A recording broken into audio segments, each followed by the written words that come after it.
Hey, I'm Bob at ILikeToMakeStuff. Today I'm going to make a step stool that's also a toolbox, and you can take it with you.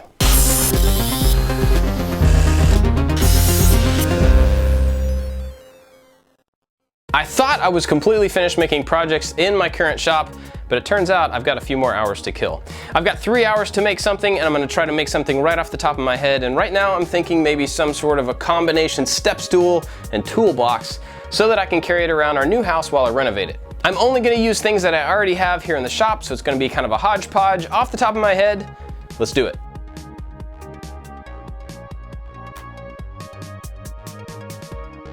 I don't really have a plan here. I'm totally making this up as I go along. This piece was 36 inches tall, so I've kind of split it into 3 sections for the steps. I've drawn a little zigzag here that is 12 inches from here and 12 inches from here. So each step of this is going to be 12 inches, which is a little bit higher than a normal staircase would be.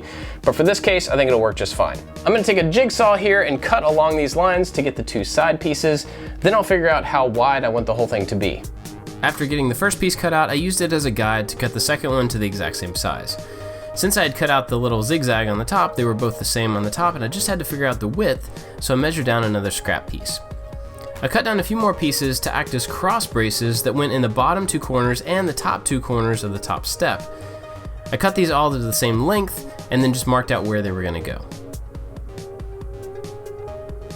I pre-drilled some holes on the outside of each one of these panels so that I could drive screws in after I added some glue to attach the bottom section and all of these cross braces. The glue is probably not necessary here, but it certainly doesn't hurt. It's just going to keep everything in place a little bit better.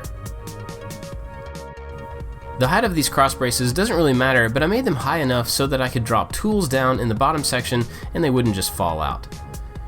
These are kind of like the sides of a toolbox.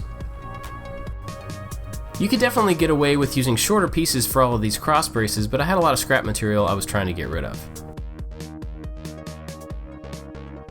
I've got the basic structure thrown together. I think it's going to be plenty sturdy to stand on, and I've got the top section open so that I can have the top step be on a hinge. To make that useful, I'm going to have to put in here, so I'll just cut another piece and nail it into this section, and then leave the bottom section open so you can put stuff in from the front and the back. Now the good thing about that is the back is really big, so you can put tools in there, but I don't want the bottom just to be a big dumping ground for everything, so I cut a smaller piece here. I'm gonna put it inside down here as a divider so I can have some smaller tools, screwdrivers and things up front, and then from the back you can drop in a circular saw or whatever else you can fit in there. I think it's going all right. I didn't really need to screw this piece in, so I just added some glue and dropped it into place. I tried to get an even measurement to the front edge just to get it mostly centered and square. Then I cut down another piece to go underneath the top step. I added some glue and knocked this into place using a hammer to try to get it pretty level. Again, doesn't really matter too much. I cut down a larger piece to make the steps. I got these down to the same width first and then ripped them on the table saw to get them to the right depth. The top step is quite a bit more narrow than the bottom step. The bottom step is also going to act as a handle. So I got it centered, found the center point, and then marked out a couple of inches on each side, then drew a little handhold and cut it out with a jigsaw. I made sure that my hand could fit in here well enough, and then got out my trim router with a roundover bit to make sure everything was nice, rounded over and smooth. This doesn't really matter at all anywhere, it just makes it look a little bit more finished. In fact, the only place it's really helpful is the front section where your hand's gonna grip when you try to lift it up. And it's just a small area behind the opening that I cut out with a jigsaw. I also made sure to round over the front and back of that piece. And then I just started sanding everything.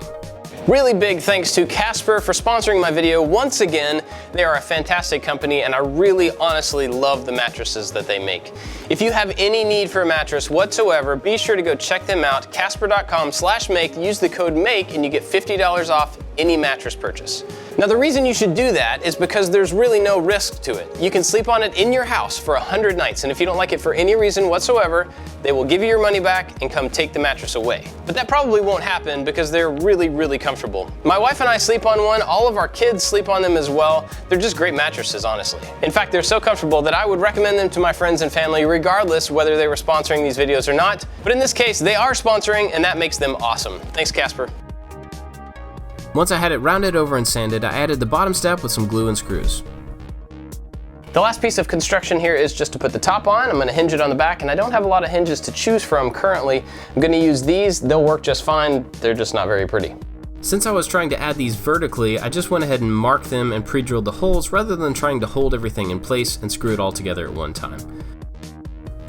So here it is, all finished up in just under 3 hours. And now I'm in a different place, and that's because in between the time that I made this thing and right now, I've already moved. This step stool was a huge help in getting things broken down in the old shop and setting up new stuff and renovating the new house. The only other thing that I added to this since I made it was to add some rubber feet to each one of the corners on the bottom. Those little feet help it to be level on a surface that might not be even. Anyway, this is a very quick and easy project. It's very useful, and you can make it with scraps from around your shop. I'd love to know what you think about this one. Let me know down in the comments below, and pretty soon I'll be able to show you a lot more of this new shop. I've got lots of other project videos that you may be interested in, so be sure to check those out, and don't forget to subscribe. That's it for this one, guys. Thanks for watching. I'll see you next time. Hey, I'm Bob at ILikeToMakeStuff. Today, I'm from Georgia.